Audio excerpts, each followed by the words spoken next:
Halo Assalamualaikum anak-anak, kita berjumpa lagi dengan Burani. Pelajari materi tema 5, subtema 1, pembelajaran 1, yaitu pokok pikiran dalam teks non-fiksi. Nah, apa sih teks non-fiksi? Teks non-fiksi adalah teks yang tidak bersifat rekaan atau hayalan, tapi berdasarkan fakta dan kenyataan.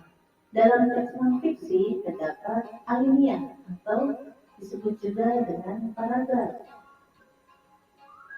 Pokok pikiran adalah ide utama dari sebuah paragraf.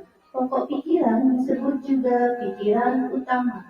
Setiap paragraf memiliki satu pokok pikiran yang merupakan inti dari pembicaraan yang ada pada paragraf tersebut. Pokok pikiran terdapat dalam kalimat utama. Pokok pikiran dalam paragraf merupakan ide atau gagasan yang mengandung informasi inti dan menjadi dasar pembentukan satu kesatuan bahasa. Dalam setiap paragraf memiliki sebuah gagasan utama atau pokok pikiran. Pokok pikiran ini dilihat pada kalimat utama.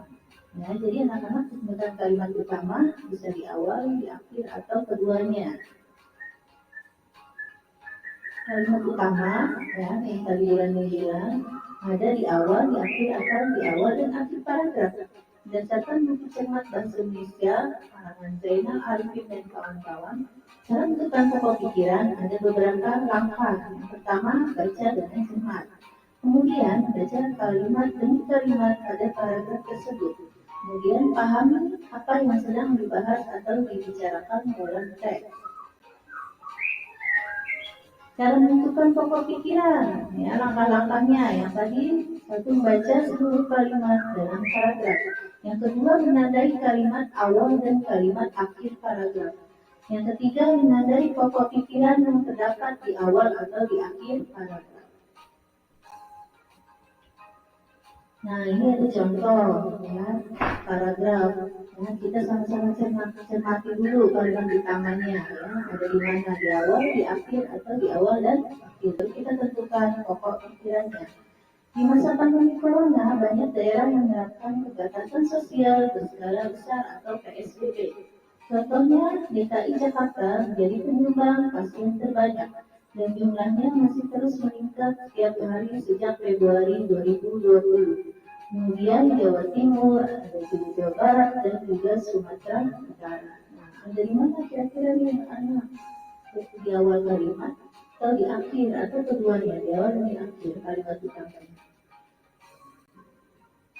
Kalimat utamanya berada di awal paragraf, yaitu di masa pandemi corona banyak daerah yang menerapkan PSBB. Nah, jadi kalau kalimat utama persis sama ya yang ada di teks bacaan dari awal sampai titik. Nah, pokok pikirannya inti dari kalimat utama itu yaitu banyak daerah yang menerapkan PSBB. Yang kedua, paragraf kedua yaitu pertumbuhan ekonomi Indonesia yang menurun pada 2 kuartal di tahun 2020 membuat pemerintah cemas. Ditambah investasi di berbagai bidang yang jumlahnya terus menurun, terutama minimnya investor asing. Hal ini mempertegas bahwa Indonesia sedang mengalami resesi penurunan ya, dan perlu tindakan pencegahan agar tidak semakin parah. Nah, kita tentukan dulu di mana, ya, berada di mana kalimat utamanya. Kalimat utamanya berada di akhir paragraf. Hal ini mempertegas bahwa Indonesia sedang mengalami resesi dan perlu tindakan pencegahan agar tidak semakin parah. Nah, jadi pokok pikirannya itu kalimat utamanya dari akhir, berarti tentang resesi. Indonesia sedang mengalami resesi sehingga perlu tindakan pencegahan. Nah, ini ada lagi paragraf lain. Cara mendidik anak laki-laki berbeda dengan perempuan. Mereka lebih diajarkan untuk menjadi sosok yang tegas, penyayang, bertanggung jawab.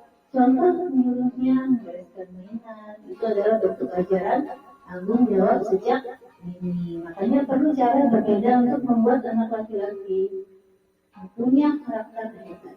Nah, itu kalimat utamanya dari mana? Ya, kalimat utamanya ada di awal dan di akhir paragraf. Yang di awal paragraf, cara mendidik anak laki-laki berbeda dengan perempuan. Sementara di akhir paragraf tadi bunyinya, makanya perlu cara beda untuk membuat anak laki-laki punya karakter hebat. Nah, kita tentukan pokok pikirannya, intinya ya. Tadi kan ada di kalimat utama, yaitu cara mendidik mempengaruhi karakter seseorang. Dalam membuat teks non-fiksi, perlu juga diperhatikan nih, yaitu tema ya, tujuannya. Harus ada tema atau tujuannya, terus harus ada data-datanya yang mau kita tulis. Terus kita susun dulu kerangka karangan ya, berupa pikiran tokoh dan pikiran jelas. Baru menyusun paragraf dengan baik. Ya, paragraf yang baik itu harus disertai dengan kalimat utama dan kalimat penjelas. Selain itu, untuk membuat teks non-fiksi, kita juga memanfaatkan catatannya. Ya, ada catatannya apa nih? Ya, ada 7 catatannya. Ada apa, siapa, mengapa, di mana, kapan, bagaimana, dan berapa. Yuk kita lihat fungsinya. Yang ke satu, catatannya apa? Menanyakan benda, keadaan, perbuatan, atau berkaitan dengan isi atau pokok bahasa. Yang kedua, catatannya siapa? Menanyakan orang atau pihak yang terlibat. Yang ketiga, catatannya kapan? Untuk menanyakan waktu untuk sebuah peristiwa kejadian. Yang keempat, catatannya di mana? Untuk menanyakan tempat. Catatannya mengapa? Untuk menanyakan sebab atau alasan. Yang keenam, catatannya bagaimana? Untuk menanyakan keadaan, cara atau proses. Catatannya berapa? Digunakan untuk menanyakan banyak jumlah atau satuan. Nanti kamu tentukan juga ya di dalam teks non-fiksi. Catatannya kamu bisa membuat catatannya ya, dan jawabannya ya yang sesuai berdasarkan isi teks bacaan. Demikian anak-anak mengenai ini. Semoga kalian paham ya tentang pokok pikiran. Terima kasih. Wassalamualaikum warahmatullahi wabarakatuh.